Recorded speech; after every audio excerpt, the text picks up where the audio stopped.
Les journalistes ont le droit à l'information selon la loi régissant la presse. Pour éviter l'usage abusif des technologies de l'information et de la communication, l'association Burundi Fitir et le Conseil national de communication ont organisé des enseignements en rapport avec les TIC et ses effets. Le Conseil national de la communication mettra en place un registre national de médias afin de prendre connaissance de tous les journalistes œuvrant sur le territoire national. Le président du CNC, Karenga Ramadan, a fait savoir qu'une carte de presse provisoire sera instaurée sous 5 types. Il y aura d'abord la carte, ce qu'on appelle la carte de presse permanente, pour celui qui a un contrat permanent avec son organe de presse.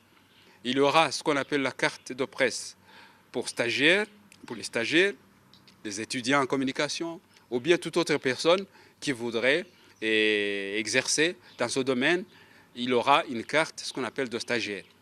Mais vous savez aussi, dans la profession, il y a ce qu'on appelle le pigiste. C'est quelqu'un qui travaille sur le tas, qui est payé sur papier ou sur reportage. Celui-là, il aura aussi droit d'avoir une carte qu'on appellera carte de presse pour pigiste. Il y a deux autres catégories qui sont importantes. C'est la catégorie des journalistes, ce qu'on appelle passagers. Il peut y avoir un journaliste étranger qui est accrédité, que ce soit d'une façon permanente ou même de passage. Au moment où il exerce ses activités, il faudra qu'il ait une carte. Il ne va pas faire valoir la carte de service comme je l'ai appelée, mais il faudra qu'il ait une carte qu'on appellera une carte de presse passager.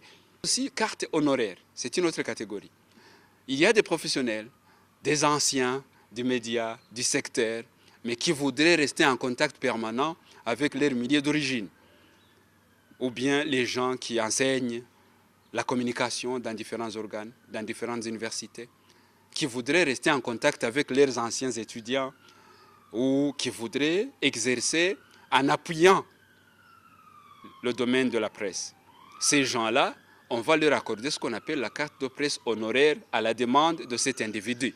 Signalons que le CNC effectuera une tournée dans toutes les provinces du pays pour la sensibilisation à l'endroit de la population, de l'administration et des agents de défense et de sécurité sur les textes et lois régissant la presse au Burundi.